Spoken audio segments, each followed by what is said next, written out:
The Book of Job is one of the oldest and most beautifully written books in the world. In this video, we will be looking at the overall structure of the Book of Job.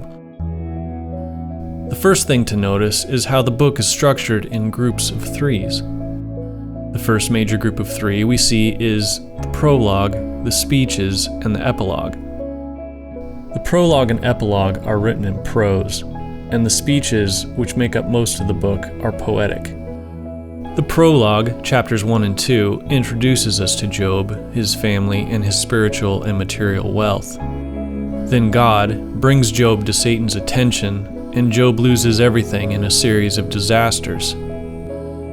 The speeches are the poetic discourse between Job and his friends that result from the horrific events of the prologue. The speeches are also arranged in a group of three. The first is the cycles, the third is the final three, and tucked in between them is the poem to wisdom. The cycles consist of three repeating cycles of discourse between Job and his three friends, Eliphaz, Bildad, and Zophar.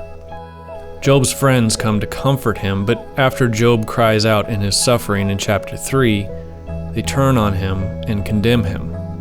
Their discourse spans the width and depth of the darker side of the human experience, but within this darkness there are bright lights in the speeches of Job, like stars that shine and glimmer. Each of the three cycles repeats this pattern: Job, Eliphaz, Job, Bildad, Job, Zophar. But in the third cycle, Job speaks and Zophar doesn't respond. The cycle is broken and the book changes. It is here that we have the poem to wisdom. It is only one chapter long, but it is the center of which the whole book turns. The poem is about mining the most valuable things, by going down underground into the dark earth and seeking them. It is a metaphor for seeking wisdom, the hidden wisdom of God behind life's most troubling questions.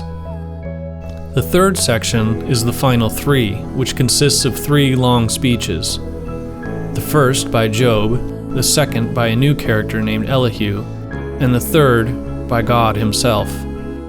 In Job's speech, he prepares his case, anticipating that God will meet him, like a man in a courtroom. Elihu, a young man, is angry with Job for maintaining his innocence, and angry with Job's friends for their inability to condemn him. But while Elihu speaks, a storm approaches, and God speaks to Job from the whirlwind.